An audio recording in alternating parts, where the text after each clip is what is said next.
Come in. Welcome. I'm E.G. Marshall. Welcome this time to a supernatural evil too monstrous to contemplate, and a spirit that hovers over all, the satyr. In the dictionary definition, a woodland deity represented as part human, part goat, noted for riotousness and lasciviousness.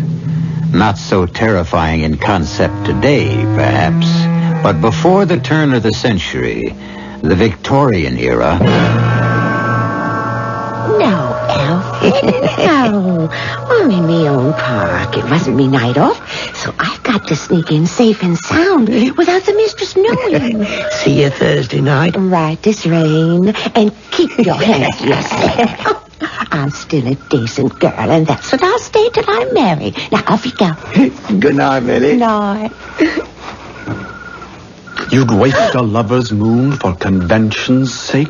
Who's that? You look like... Oh, you can't be... Oh, sweet Mary, protect me. Not against me. There is no protection against me.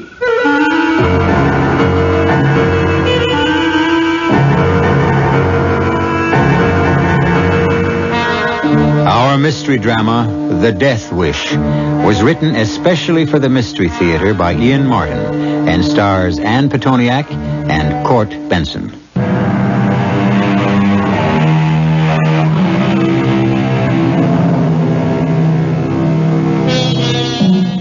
Another definition, just for the record. Another dictionary. Satyriasis. An abnormal sexual desire in men. But our story begins long before the terror of unbridled evil descended on the quiet, well-ordered life of the Haven. The great house was built by a long-deceased ancestor in the early 18th century. And at the time all this begins has changed little in a century and a half. Until a stone cast into its quiet waters from the outside sends ripples of excitement and speculation washing over the Cutler family. Belinda, come away from the window. But, Mother, I want to see him drive up in the carriage with Father. Don't press your nose against the glass. It only means extra work for the servants. Besides, they're not due for at least 15 minutes, even if the train was on time. I don't see why we have to saddle ourselves with someone extra in the house, particularly a man. That's just sour grapes, Barbara. Belinda, come away from the window. Oh, all right. But won't you please call me Linda? You were christened Belinda. I know. Grandmother was Bella, you're Beatrice, my brother is Bruce, my sister is Barbara, and I'm Belinda. Why do we all have to be B's? Because your grandfather's name was Brian, and your father's name is Blake. It's all in the family. Papa's name was only accidental. The rest was all planned. Oh, what's in a name, as I've so recently found out? I'd rather you didn't bring up that subject in front of your young sister. Linda's nearly 18. For heaven's sakes, Mother. It isn't as though divorce was a dirty word or something. Don't delude yourself. In our society, Linda, it's a blot. Disgraceful. Right, Mother? I prefer not to discuss so intimate a subject openly. And your sister's name is Belinda. Oh, for God's sake, the old witch isn't alive anymore. Grandmother's done us all the harm she can. The hell with her. Oh, I don't like swearing either. And I don't like being without a man and being stuck at home again like a naughty child. I'm afraid we're all going to have to make some adjustments. God, I wish Bruce was here. I hope he knows how lucky he is to be able to get out from under the blanket and away to his internship. Mama, she doesn't mean anything. She's just so miserable. I know.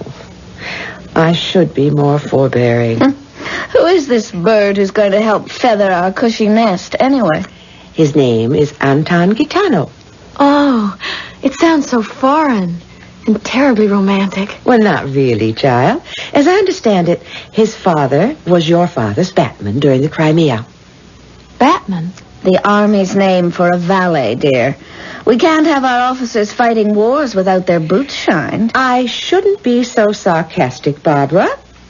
If it hadn't been for Anton's father, you wouldn't be here, or your brother, or your sister.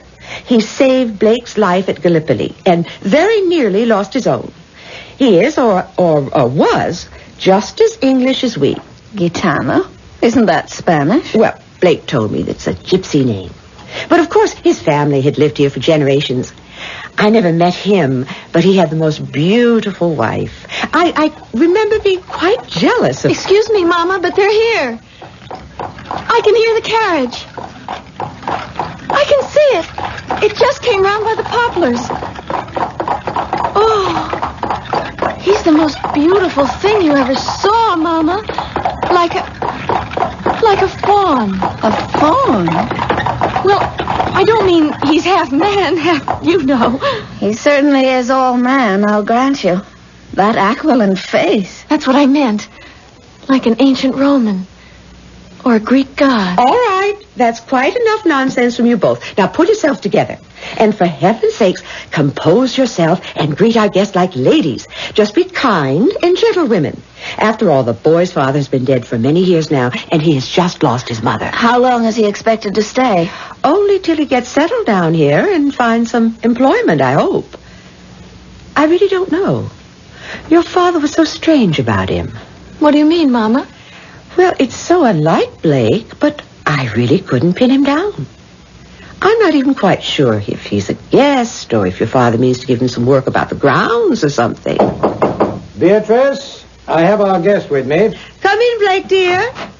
We heard you drive up, and we can't wait to meet him. Hello, my dear. Barbara, Belinda. Ladies, may I present the son of the man who made you all possible in my life, Mr. Anton Gitano. I'm charmed. My wife, Beatrice. How do you do? Your servant, madam. My older daughter, Barbara. A pleasure, Miss Cutler. Mrs. Trenholm, actually. Ex, since I'm no longer married. My condolences about your husband. Oh, he didn't die. I divorced him. The more fool he for deserving such a fate. And the world is a better place. Yes, and my youngest, Belinda. Charmed. I hope I can be sure that you're still unattached and fancy-free. Belinda isn't even 18 yet. Anyone so beautiful would have to be. Although she seems so much more mature. You're very continental. You know just the right things to say. Do I? Then I am pleased. Because to tell you the truth, I'm shaking in my boots. You find her so formidable. Perhaps my butterflies come from being among such a bevy of delightful female companionship. Or that I feel dusty and travel-stained. Would you ladies excuse me if I change and freshen up? Of course, Anton. May I call you that? I wish you would. Very well, then, Anton. We're the ones at fault. We should have given you at least a moment to yourself before plunging you into the family circle. Blake, shall I ring for Jarrett, or will you see Anton to his room? Jarrett's seeing to the unloading of his baggage right now. I'll show him. Where have you put him? Well, I thought with Bruce away and so many clucking hens on the second floor, he'd be happier with the third floor almost to himself. The maroon and gold room? I'll be happy whatever room you put me in. Wherever it is, I'm really an imposition. Oh, we don't feel that way at all. Please. I can only hope to repay you for your welcome. I'll see you up, Anton. Beatrice, ring down and tell Jarrett where to send his luggage. With your permission, ladies, I shall see you at dinner. And I hope to be a bit more presentable than now. Yes, I'd like to have a word with you, Beatrice, as soon as I see Anton settled. Of course, dear. In the library? Yes, dear. Oh, Mother, looks like you're in disfavor. Oh, did I know the young man would be as charming and educated as he turned out to be? What difference does that make? Oh, my dear innocent. Banished to the third floor, practically with the help. I'm afraid Father thinks Mother made a slight social gaffe. The help are on the fourth floor. And besides, I didn't, and I don't think it appropriate for a single young man to be roaming a floor where two young single females... Oh, really, Mother? What do you expect him to be? Peeping Tom or Ralph the Raper? Barbara. I agree with Mother. You're really terrible. He's so polite and so handsome. But I'll make a confession. I think Mother's instincts are right about this young man. For all his charm, I wouldn't trust him on the same corner with me, let alone around me. I never heard anything so unreasonable in all my life. I quite agree with you, Belinda. But you must remember your sister has been terribly hurt. I'm afraid for a while anything in trousers will look to her as though he had horns growing out of his head, hoofs instead of feet, and a long forked tail. Oh, thank goodness for you, Mama. You keep us all on an even keel. I don't know what we'd do without you. Well, you're going to have to do without me right now, Belinda. I have to go and face your father. Well, I don't see why he couldn't have been in the room next to Bruce's. Well, there's only one bathroom on the floor, dearest, and with both the girls home, I thought there might be some embarrassment about... well, you know, they're not used to a stranger around, and they're not... Then what? Well, I'm not quite sure of so many things, Blake. How long will he be here? Just what his position is exactly. Well, what does that mean? Well, is he a guest, or do you expect to employ him? Well, I'm dashed if I know myself, Bee. It's all been so sudden and unexpected. The past rearing its head up like this. Well, you do owe the boy a great deal after all. What's that? But his father did save your life, didn't he? Oh, yes. Yes, at Gallipoli. Carried me out of the water after I was wounded. I'd have drowned otherwise. I'm so sorry I never met the father to thank him. I do remember his lovely gypsy wife with her great haunting dark eyes. Was he her only child? Well, I don't know. I suppose. They went back to Spain so shortly after that. Uh-huh. How did her husband die? Well, apparently he just disappeared. I haven't got all the facts. Carla, Mrs. Gitano's letter was quite brief. He seems a fine boy. And very well-mannered. It's going to be a pleasure to put him up till he decides what he wants to do with himself, I'm sure.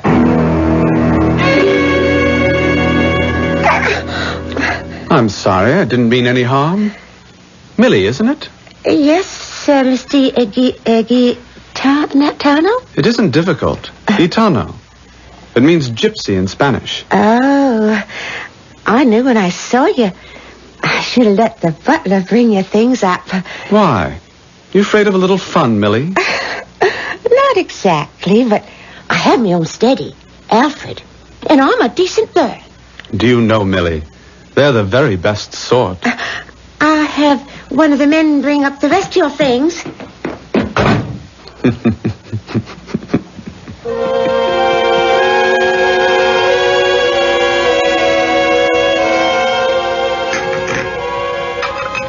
A wonderful dinner, Mrs. Cutler. Thank you, Anton. I think you will understand. I'm exhausted from the journey. Would you excuse me if I just asked to go to bed? Not at all. As my mother was saying to me just before you arrived, nuestra casa es su casa. And I'm glad to be so welcome. I shall try to take advantage of it. But tonight When you get on to bed, youngster, like the rest of us, we can all use a good night's sleep.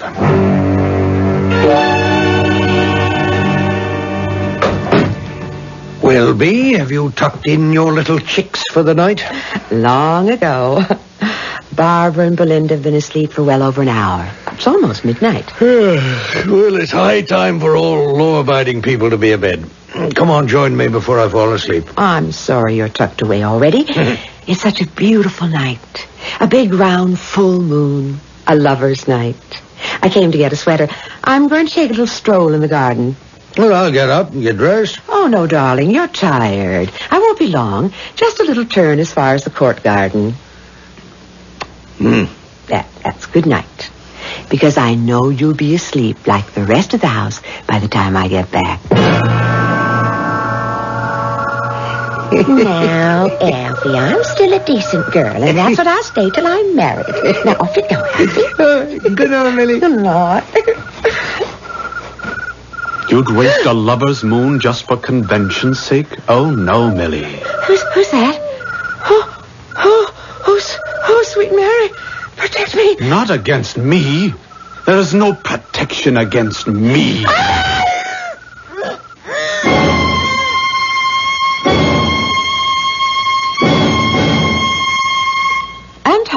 Mrs. Cutler, what are you doing here? I was just taking a stroll before... It's Millie. What have you done? Oh, my Lord. What kind of a man are you?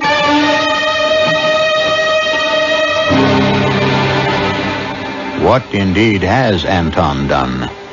And as our story progresses, more and more that question will be asked. What kind of man are you? Not alone by the people in our story, but by you who listen to the strange history that unfolds. I'll return shortly with Act 2.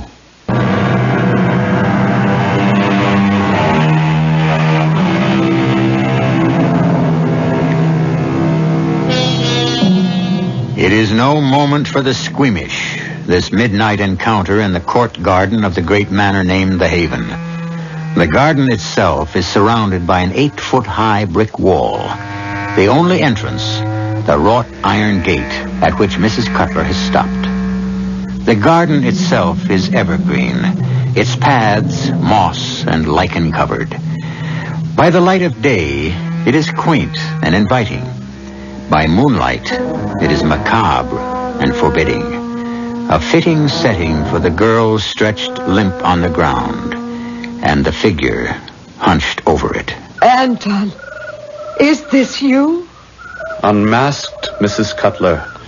I'm afraid so. And Millie? She's dead. Dead? How? I suggest we go somewhere to talk in private.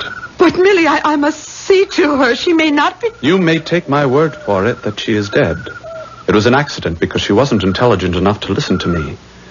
But you are going to be, aren't you? I don't know what you mean, Anton. Or whoever you are. I'm afraid you do, Mrs. Cutler. I mean, when the police come tomorrow, you're going to forget everything you saw, or thought you saw. After we have our little talk, that is. Otherwise, someone else, much nearer and dearer to you than Millie, will suddenly and unaccountably be just as dead as Millie. Who? What are you? My mother's son. She was the gypsy. But your father... What father? I never had a father. Just my mother and me. Well, then how did Blake... why did he take you in? My mother left me a rather special gift.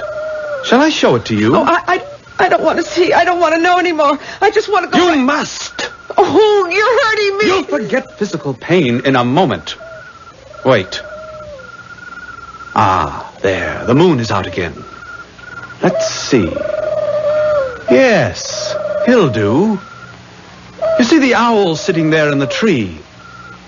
No, there. Straight ahead of you. Yes, I see him. Then watch. Owl perched high above my head. Hear you this? I wish you dead. Good Lord. Any living creature, any time I wish. Your husband, your son, your daughters. If you cross me, I wish them the same. That's why you will remain quiet about anything and everything you have seen in this garden.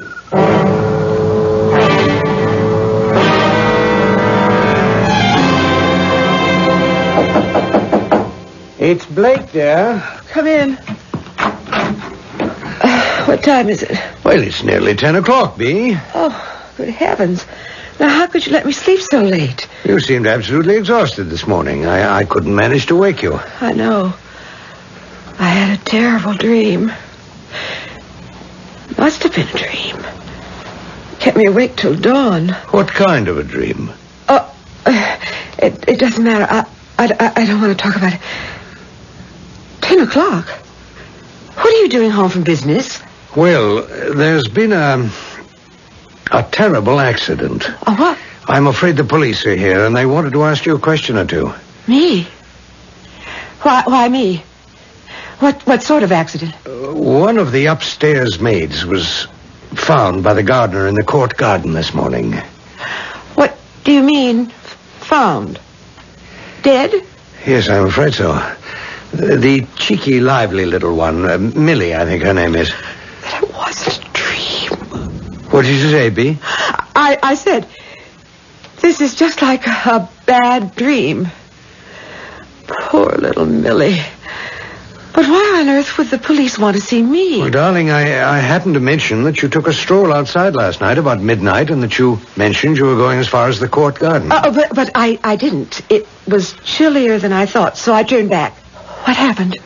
Well, it's all so strange. Apparently, Millie nipped out of the house last night to meet a boy she knew. Alfred Pinster. He's a local groom at the public stables.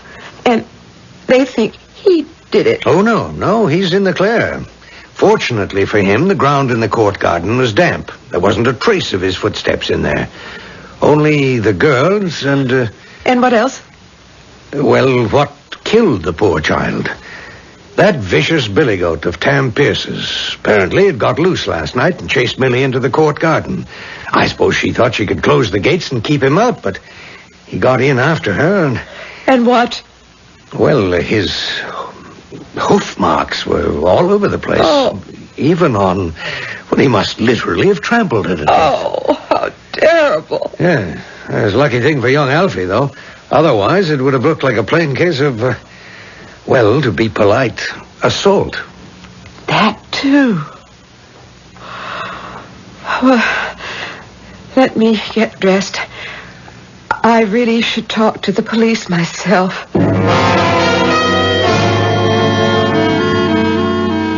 Well, good morning, Mr. Gypsy. And to you, Mrs. Trenholm. A victory for accuracy. We both have each other's names correct. You speak Spanish? Not much, but I looked up Gitano. It rang a chord. A pleasant one, I hope. Nothing pleasant about this morning after what happened to poor Millie. I've got to get some fresh air. I'm going for a ride. Excuse me. Would you allow me to join you? Suit yourself. But I warn you, in my present mood, I'm somewhat restless. I accept the challenge. Challenge? It was more of that than an invitation, wasn't it? I'll leave you to make up your own mind about that. Come on, if you're going.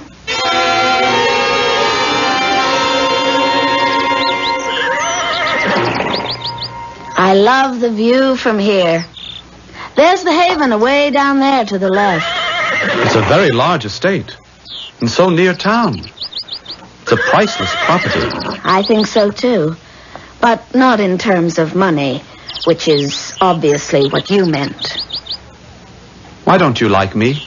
I never said I didn't. You didn't have to. I can sense it. Maybe it's because I've been through a bad experience with Trevor. Maybe it's because you're just too charming and too beautiful a man to be quite true. And maybe it's because you're much too young. Too young for what? For me. If that's all that's worrying you... Oh, for heaven's sake, don't take me literally. I only... Let me go, please, Anton. Not till I prove to you that I am not a boy. Very well. You are a man. A big, strong man. Not quite yet. Damn it, if you won't let me... You must be crazy. For you, yes. But a better word is hungry. Just as you are. Now, really, that's enough. Don't be silly. We both know it's only the beginning. Are you conceited enough to think that Yes, I am. You see that blueberry bush over there? Yes. Watch it. I wish you dead. My God. You're very fond of your mayor, aren't you? Shall I wish her the same? No. Or your father? I can do it, you know. Who are you? For the moment, Barbara. Your lover.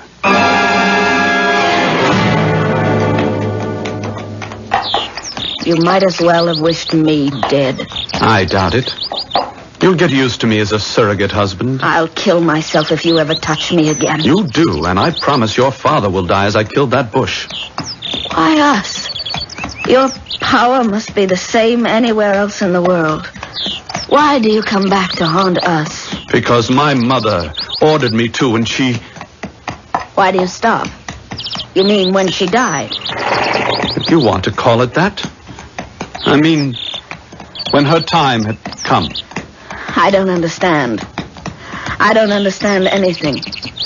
I still ask you, why us? We do not question the orders of our superiors. Come. Let's get back to lunch. I'm ravenous. But you ride with him almost every day, Barbara. Why can't I go with you sometimes? Hush, Linda. Stay away from us. But it isn't fair. You're too old for him anyway. And you're too young for him. You stay away from him. You hear? Why, you're jealous, Barbara. Never mind what I am. Just stay away from him. I understand, Mrs. Cutler. You've been suggesting to your daughter Barbara that she's seeing too much of me. Can you blame me? I also understand that you have even gone so far as to try to persuade Mr. Cutler to send her away. Please, Anton. Please. Barbara's heart was broken by her divorce. The girl has enough agony to cope with. Don't hurt her anymore. I have no intention to. In fact, my intentions are quite otherwise. But if you want to protect her, remember the power I have and leave us alone.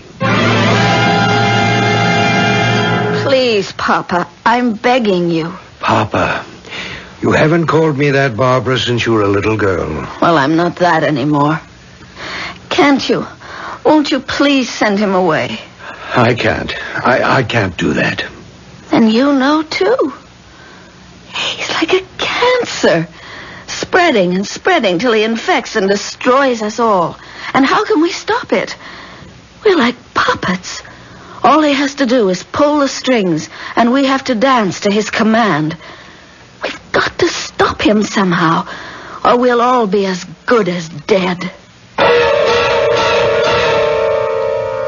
Stunned and shocked, Blake Carter stares at a beloved daughter who is emotionally coming to pieces before his very eyes. And yet, in those eyes, can we detect a puzzlement, a bewilderment that suggests he doesn't fully comprehend exactly what she's talking about? We'll find that out when I return shortly with Act 3.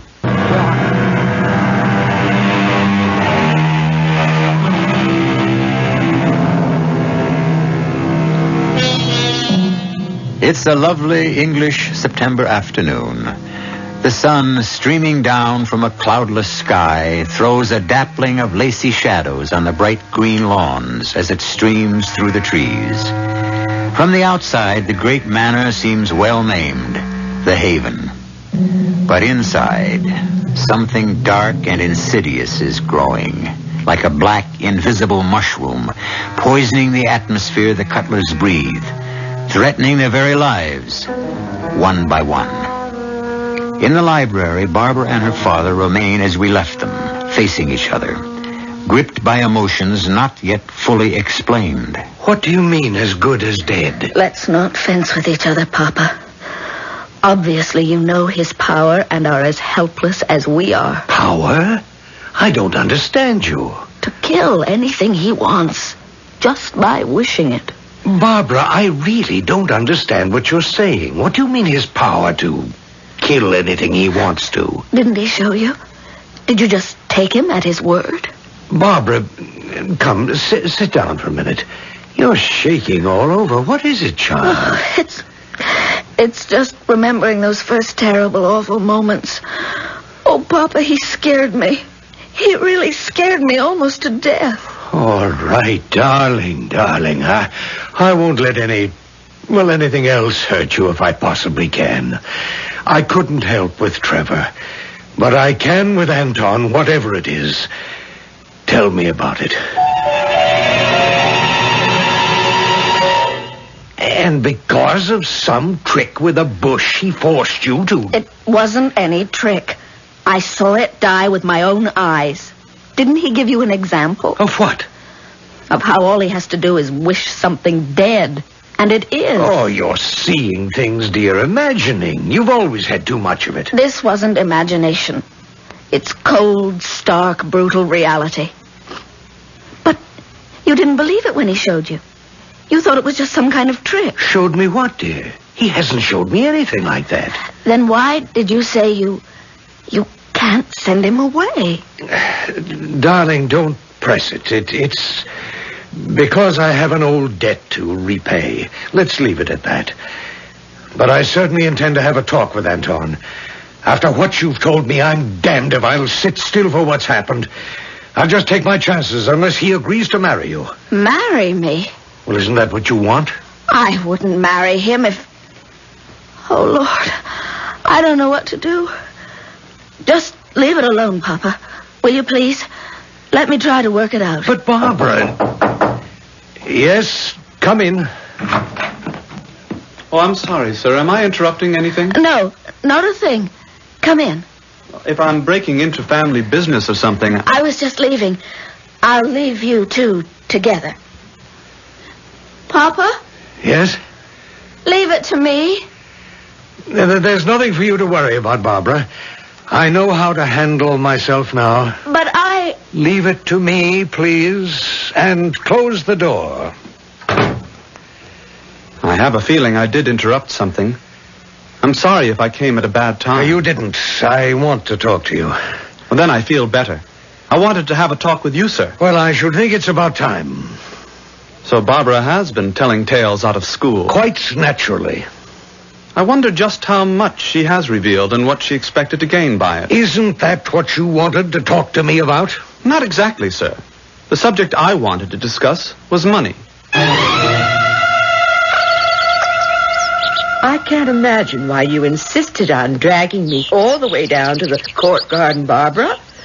It's never been your favorite spot. I hate it more than ever now, Mama. Mama? You haven't called me that since you were... I need reassurance. I need help. I'm scared to death. I'm clutching at straws, and that's what Father said when I went back to calling him Papa. But if ever we need to stick together as a family, it's now. Barbara, what is it? It has to be all or nothing now. Mama, wasn't it right here they found Millie dead? Yes. And wasn't it Anton who killed her? What do you mean? You can't deceive me. What did he do? Just point his finger at Millie and say, I wish you dead. And weren't you out here that night walking in the gardens as you often do? And didn't you see it? And didn't he threaten you to keep you quiet? Or one or other of us would be as dead as Millie was. You're barking up the wrong tree, Anton. I haven't any money. Let's not be foolish, sir. I've looked down on the estate from Cheltham Ridge, and I can see that it's worth a fortune. Well, that's true enough. But how far do you think you can stretch the repayment of an old debt? Your father saved my life. That's a lie. I had no father. Put it as you like. I was willing to open my home to you to try to find you a well-paying job. I don't want a job. I want the haven and all the land that goes with it. Impossible. What you already have is my daughter, and I will endow her with what dowry I can. I don't think you understand, Mr. Blake. I don't want your daughter. Barbara was just an extra bonus, a temporary necessity. What I want is the estate, in toto. Well, then you are due to be disappointed. It isn't mine to give, even if I were so inclined. Then how can you live here? Because I did exactly what you want to do. Oh, perhaps not for the same selfish reasons. I married into money. The estate came from my wife's family. And then I'm wasting my time with you. I'll get it from her. You're an amazing young man. I can't quite credit you. You seem to be as hard and unprincipled and unyielding as Bertie herself. Bertie? A nickname. And I assure you, not a fond one for Bella Chelton, my wife's mother, who willed this estate. Not to your wife? No, not to my wife. For reasons you perhaps know, she disapproved of our marriage, nor to my son Bruce. Barbara. Bertie didn't believe in divorce. Ah, then to Linda. To Belinda, a minor, in trust for 3 more years. So you see, your demands are impossible as well as unreasonable. But that isn't the point. Of course it is. She's an engaging and nubile youngster, and I know how she feels about me. We can get married right away. You'd need my consent, and the only way you'd get it is over my dead body. I'm past recognizing the cost of your threat to me and mine, and I... Hold up, old man. Whatever Barbara has told you, perhaps you don't recognize or refuse to accept the real cost. Very well. This is the moment of truth. Let's see. What's that? That's Scout, my retriever. It isn't important now. Oh, you'd be surprised how important. Down, boy, down. Sit. Why did you let Scout in? To wake you up to what you face. What are you after? Your promise that your rich little daughter shall be mine, body and estate. Or you start to lose everything you love most. Starting with, what was that asinine name of, oh yes, Scout. You must be mad. If you don't accept my proposition, so must you be. Now, look here. Certainly I knuckled under to you and your mother to save my happiness. But there is an end to compromise. To hell with your cheap threats. I've had enough of you. I'm ready to make my own confession.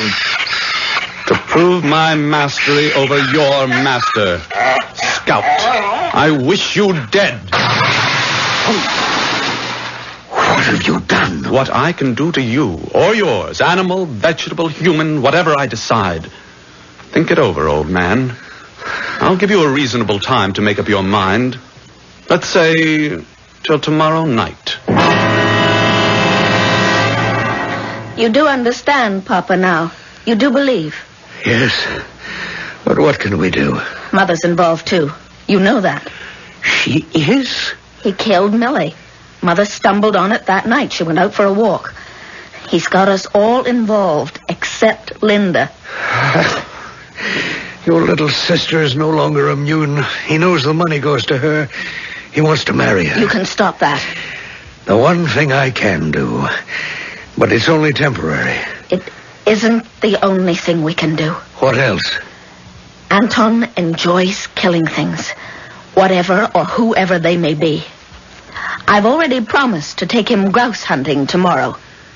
Why don't you join us? Oh, Barbara, I'm in no mood for sporting. There won't be any sport connected with this. While I keep his attention away from you, shoot him in the back. A hunting accident? Why not? Well, we'd never get away with it. Of course we can.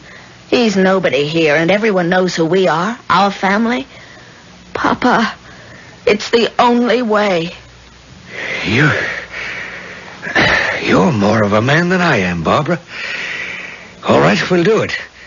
Tomorrow morning is the execution. And nobody ever deserved it more.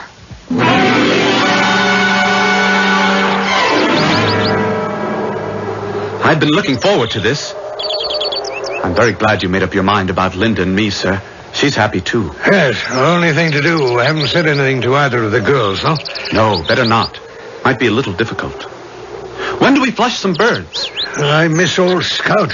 I am sorry about that, but I had to prove a point. I think we have some game. Where? This way, towards me. Coming. Okay, Dad. Shoot. Shoot. But there are no birds. Oh. I can't. No matter what man is, I can't kill him in cold blood. Not this man. So, it is all in the open. Then I will. Without compunction. In the back, where he deserves. Hold it. Don't turn. I'll even drop my gun. Fire if you want, Barbara. But I can wish faster than the shot can travel. Or you, Mr. Cutler. I can wish you all dead. But I'm sure one is enough. The innocent one. The one far away. Your son. Your firstborn. Now I offer you the challenge. Fire if you want. But if any of you wish to stay alive, let me prove my power now and forever. Wherever he is, your son, your firstborn, I wish him dead.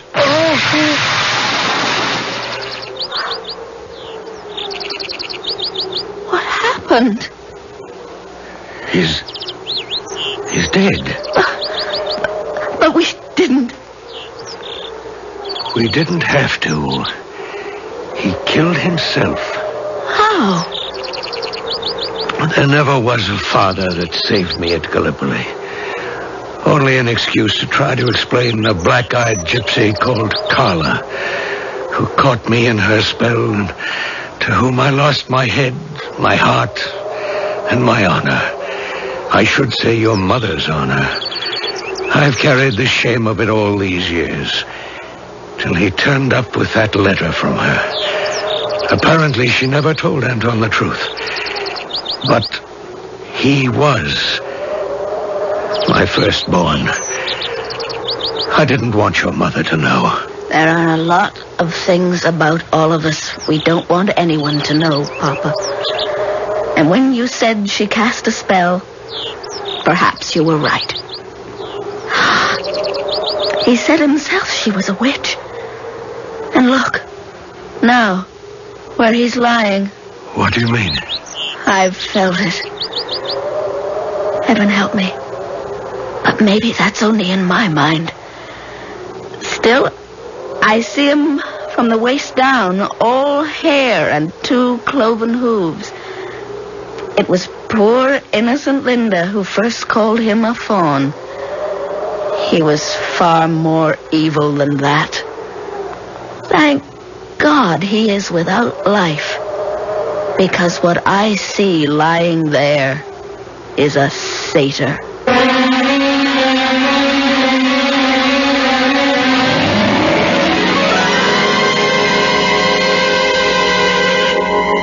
Illusion is belief. Belief is illusion. When the authorities picked up the body from the heath, there was nothing unusual about it. A hunting accident, most regrettable. But luckily, there were none to mourn save the Cutlers. We have told you a Gothic tale of ghoulery, which for once ended not in despair, nor perhaps in happiness, but at least in relief and freedom. I'll be back shortly.